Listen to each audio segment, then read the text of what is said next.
जय हिंद दोस्तों। आज हम सीखने वाले हैं विद्युत धारा के बारे में। देखो, ये विद्युत धारा हमारे घरों में तो बहती है, हम भी जाते हैं, लेकिन कहां बहती है? तो भाई रोडों में नहीं बहती है, ये तारों में बहती है। तो दोस्तों, जैसे कि ये एक तार है, ठीक है, इसमें ये एक तार है, लेकिन क्या अभी मैं इसको पकड़ा हूं तो इसमें विद्युत धारा बह रही है? नहीं बह रही, क्योंकि यदि विद्युत धारा बहती होती तो मेरे को करंट मार देता। समझ में आई बात? जैसे जल की धारा होती है वैसे ही विद्युत की धारा होती है। बस इसमें फर्क इतना है कि जल की धारा को तुम पकड़ोगे तो तुम्हें कुछ नहीं होगा, बस इसकी धारा को पकड़ोगे तो तुम समझ जाओ फिर। तो दोस्तों, ये विद्युत धारा होती क्या है? देखो, देखिए, ये अपनी एक तार है, ठीक है, इसमें जो धारा प्रवाहित हो रही है, इसमें जो धारा प्रवाहित हो रही है वही तो विद्युत धारा है। अब ये बोलोगे तो ये तो सभी जानते हैं यार, इसमें जो धारा प्रवाहित होती है वही तो करंट है। लेकिन वास्तव में ये कैसे हम साबित कर सकते हैं? देखिए, तो जो विद्युत धारा का मान होता है, विद्युत धारा को हम एम्पियर में नापते हैं, ठीक है, किस में नापते हैं? एम्पियर में नापते हैं। एक एम्पियर बराबर होता है 6.25 गुणे 10⁻18 इलेक्ट्रॉन। समझ में बात? अब इस तार में क्या है? इलेक्ट्रॉन है। क्या है? इलेक्ट्रॉन। अब सोचते हो हाँ इलेक्ट्रॉन तो है। अब इलेक्ट्रॉन ये क्या करते हैं भाई? इलेक्ट्रॉन को क्या करते हैं? ये जो हमारा वोल्टेज नहीं बोलते, हमारे यहाँ 230 वोल्ट आ रही है, तो यही वोल्टेज इस इलेक्ट्रॉन को क्या करता है? दौड़ाने का काम करता है, भगाने का काम करता है। समझ में आई बात? तो ये जब इलेक्ट्रॉन दौड़ते हैं तभी तो विद्युत धारा प्रवाहित होती है। यदि ये इलेक्ट्रॉन नहीं दौड़ रहे हैं, इसका मतलब विद्युत धारा प्रवाहित नहीं हो रही है। तो जब इसमें से इलेक्ट्रॉन चलेंगे, और कौन इलेक्ट्रॉन को चलाएगा? वोल्टेज। जैसे कि हमारे यहाँ 220 वोल्ट आता है, नहीं बोलते कि तुमको वोल्टेज देना पड़ेगा, तो वोल्टेज इसको देंगे तो इसके इलेक्ट्रॉन भागेंगे, और जैसे ही इसके इलेक्ट्रॉन भागेंगे तो यहाँ प्रतिरोध, इसमें क्या है? एक इसका विरोध करने वाला, इसका दुश्मन बैठा है जो विद्युत धारा को रोकने का काम करेगा, उसे बोलते हैं रेजिस्टेंस। क्या बोलते हैं? रेजिस्टेंस। और इलेक्ट्रॉन को चलाने का काम कौन करता है? वोल्टेज। कौन करता है? वोल्टेज। नहीं बोलते कि अरे यार आज डिम लाइट है, पंखा भी नहीं चल रहा, इसका मतलब बहुत कम वोल्टेज है यार, इसे एक्स्ट्रा वोल्ट की जरूरत है। तो फिर हम जैसे टीवीओ में स्टेबलाइजर लगाते हैं ज्यादा वोल्टेज के लिए। समझ में आई बात? तो उसमें ज्यादा इलेक्ट्रॉन की जरूरत होती है, ज्यादा गति करवाने के लिए इलेक्ट्रॉन की जरूरत होती है। जितने ज्यादा इलेक्ट्रॉन होंगे उतनी ज्यादा विद्युत धारा होगी। तो दोस्तों, इलेक्ट्रॉन को गति के लिए कौन रिस्पॉन्सिबल है? तो वोल्टेज। और इसका धारा का विरोध कौन करता है? प्रतिरोध। प्रतिरोध को क्या बोलते हैं? रेजिस्टेंस दोस्तों बोलते हैं। तो देखो, एक तो उसे रोकता है, उसे क्या बोलेंगे? रेजिस्टेंस। धारा को रोकने वाला रेजिस्टेंस, धारा को फ्लो करवाने वाला वोल्टेज, फ्लो करवाने वाला वोल्टेज। और एक एम्पियर में कितने इलेक्ट्रॉन होते हैं? 6.25 गुणे 10⁻18 इलेक्ट्रॉन। अब बेचारा फिर इलेक्ट्रॉन सोचता है अरे यार मेरे को ये दोनों तरफ से मार रहे हैं, एक तो बोल रहा है चल और एक तो बोल रहा है रुक।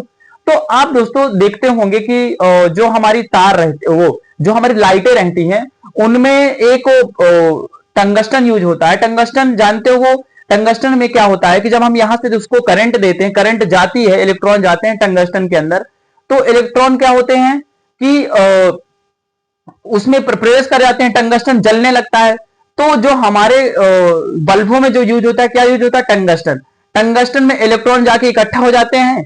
समझ में ये बात? और वो क्या होते हैं? वहां उसका प्रतिरोध होता है, और प्रतिरोध होके वो क्या होता है? जलने लगता है। नहीं बोले जलने लगा यार, है एकदम जल जाता है। इसी प्रकार आप नाइक्रोम, और इस किसके कारण जलने लगा? प्रतिरोध के कारण। किसके कारण? प्रतिरोध के कारण। ऐसे आप देखोगे कि नाइक्रोम की तार आती है। नाइक्रोम की तार क्या होती है कि हीटर वगैरह देखे हो? देखो, एक बार हम लोग रूम में थे, तो हमारे यहाँ दोस्तों के मैं और मेरे दोस्त थे, वहां हम हीटर लाए थे, तो हीटर की तार उसमें नाइक्रोम लगी थे, उसमें लाल लाल जलने लगा। अब वो लाल लाल क्यों जला? क्योंकि उसमें प्रतिरोध ज्यादा उत्पन्न किया जा रहा है। उसको घुमा घुमा करके उसमें क्या होता है? प्रतिरोध ज्यादा होता है नाइक्रोम की तार में, इसलिए नाइक्रोम की तार एकदम जलने लग जाती है। समझ में आई बात? ठीक है। तो अब आप देखे होंगे, एक होती है कॉपर की तार। कॉपर की तार जो यूज होती है, वो यूज होती है हमारे पंखों में। पंखों में उसकी बाइंडिंग की जाती है कॉपर की तार की, और वो कॉपर की तार क्या होती है? वो पंखे को घुमाने में उसकी सहायता करती है। तो इस प्रकार से प्रतिरोध और वोल्टेज के द्वारा करंट को क्या किया जाता है? इस्तेमाल किया जाता है।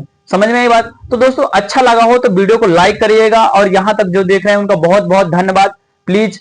और देखिए, अब ये हम जानते हैं, हमारे घर हम बोल लेते हैं अरे फेस फंसा दे, फेस में करंट नहीं आ लगा था, फेस गिर गया है, फंसा दे। तो देखिए फेस क्या होता है? फेस हम लोग बोलते हैं, लेकिन होता है फेज। देखिए, फेज एक होता है न्यूट्रल। देखो क्या होता है, जैसे कि ये इसमें एक फेज है, एक न्यूट्रल है। क्या है? एक फेज, एक न्यूट्रल। एक करंट आना है और फिर करंट लौट कर जाना है। यदि करंट आएगी तो केवल हमारी लाइट नहीं जल सकती, हाँ वो करंट लौटनी भी चाहिए तो हमारा काम हो सकता है। जैसे कि आप देखे होंगे कि कौवे वगैरह, जैसे कि ये फेज है, ऊपर वाली क्या है, ऊपर वाली क्या है, ये फेज है, ठीक है, और ये क्या है हमारी न्यूट्रल है, ठीक है। तो ये फेज में कौवे बैठे रहेंगे, ये कौवा है बैठा रहेगा तो इसको करंट नहीं लगेगा।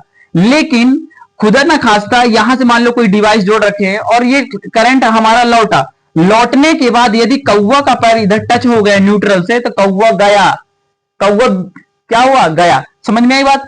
तो यदि हम केवल फेज में बैठे हैं तो हमें करंट नहीं लगने वाला, यदि हम न्यूट्रल के संपर्क में आ जाएंगे तो हमें करंट लग जाएगा। इसी प्रकार यदि ये करंट जो है ये आएगी और हम इसको प्लग में खोसेंगे केवल करंट और ये न रहेगा जाने का रास्ता, तो हमारी लाइट कभी भी नहीं जल सकती।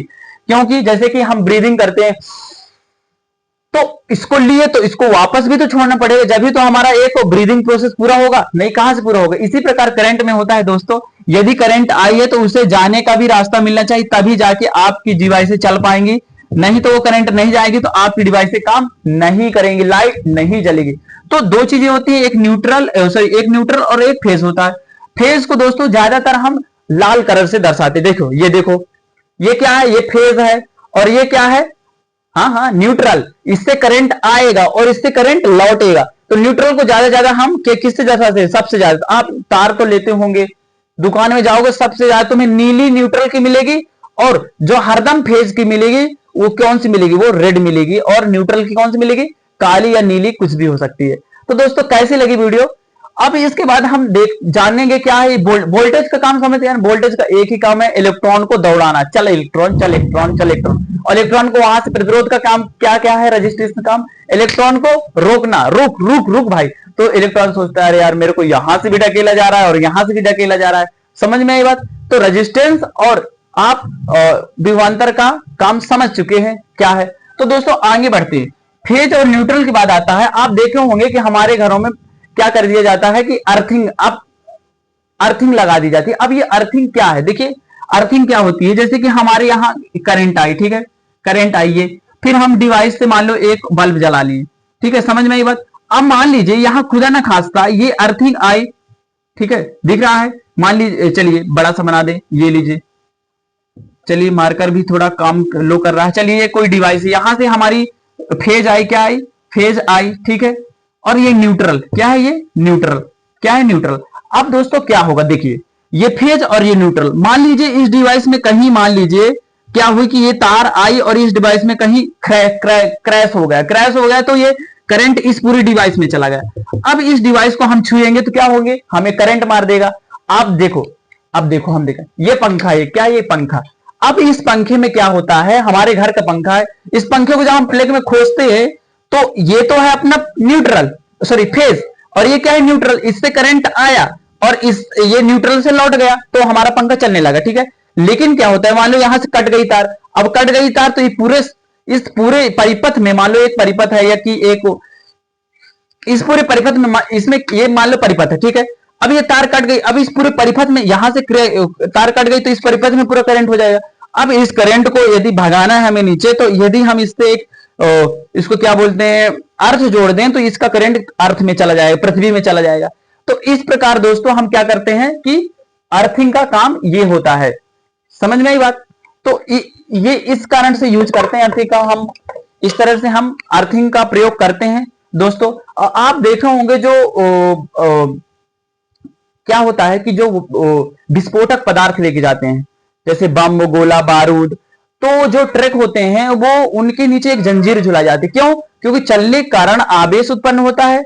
आवेश उत्पन्न होने के कारण क्या होता है कि ये आवेश क्या है, उन जो हमारी विस्फोटक पदार्थ है उनके साथ वो क्या ना करे, मिले ना, और वो विस्फोट हो सकते हैं, समझ में आई बात, यदि आवेश मिल गया है। तो दोस्तों इस कारण से हम क्या करते हैं कि वहां की जो उन ट्रकों में क्या करते हैं कि जंजीर झुला देते हैं, उन जंजीरों से वो इलेक्ट्रॉन कहां निकल जाते हैं, सीधे अर्थ में चले जाते हैं। दोस्तों लाइट चली गई है, प्लीज मुझे माफ करिए। गांव की हालात क्या है कि जब बरसात आती है तो लाइट चली जाती है, पानी बरसने वाला है। और वीडियो अच्छा लगा हो तो लाइक करिएगा, कमेंट करिएगा। जय हिंद दोस्तों, जय हिंद।